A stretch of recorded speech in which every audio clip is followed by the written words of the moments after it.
আপনি একজন স্বরাষ্ট্রমন্ত্রী ঘোষণা দিচ্ছেন এত টাকা, এটা ডাকাত নাকি? এটা আপনি জানেন তো অমুকে করছে, আপনি ঘোষণা দিবেন কেন? এটা কি ধরনের জোক?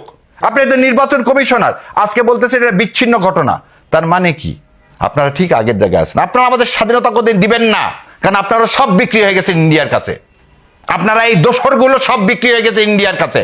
আর আমরা ইন্ডিয়ার কথা বিরুদ্ধে বললে আমাদেরকে আপনারা গুলি করতে চান, আমাদের হত্যা করতে চান, করেন। ইন্ডিয়ার বাবা, এ দেশকে ইন্ডিয়ার আধিপত্য মেনে এই দেশে থাকবো না বাবা। জীবনের শেষ দিন পর্যন্ত ইন্ডিয়ার বিরুদ্ধে বলে যাব, তাতে যা হয় হবে। আমাদের মুখ কেউ আটকাতে পারবে না। রোকেয়া প্রাচীরা তো এখনো ইনট্যাক্ট হয়ে বসে আছে। এই নামটা বলতে চাইছিলাম, তাও বলে দিই।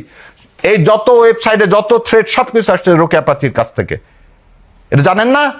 উপদেষ্টা পুলিশের আইজি জানেন না? ও আমরা বলে দিচ্ছি, তারপর আপনি তাদেরকে কিছু করবেন না, কারণ আপনার তো ভারতকে দাদা বলে বসে আছেন। এই দাদাগিরি চলবে না এই দেশে যতক্ষণ আমাদের গায়ে রক্ত আছে। খালি হাদি না, প্রতিটা ঘরে ঘরে হাদির কথা বলছেন, আমরা হাদি হয়ে বসে আছি ইনশাল্লাহ। আলাদা করে হাদি যদি থেমে যায় তাহলে কি বাংলাদেশ থেকে হাদি থেমে গেলে থামবে না। তার একটা উদাহরণ দিই। এই যে একটু আগে শহীদ মিনারে আমার ছোট ছেলেকে নিয়ে গেছিলাম। কেন নিয়ে গেছিলাম জানেন? যে না বাবা, আমার কিছু হলে তুমি চালা যাবা। নবী সাল্লাল্লাহু সময় কি ঝান্ডা কি 3 জনের দুপুর দেওয়া আছে, একজন শহীদ হবে, পরের জন হবে। আপনি কি ভাবছেন? কেন এই সাদিক কায়েমরা কি ছিল সেই সময়? দেলোয়াররা যখন হাত পা ভেঙে শেষ হয়ে গেছে, সাদিক কায়েমদের জন্ম হয়নি? হয়েছে না হয়নি?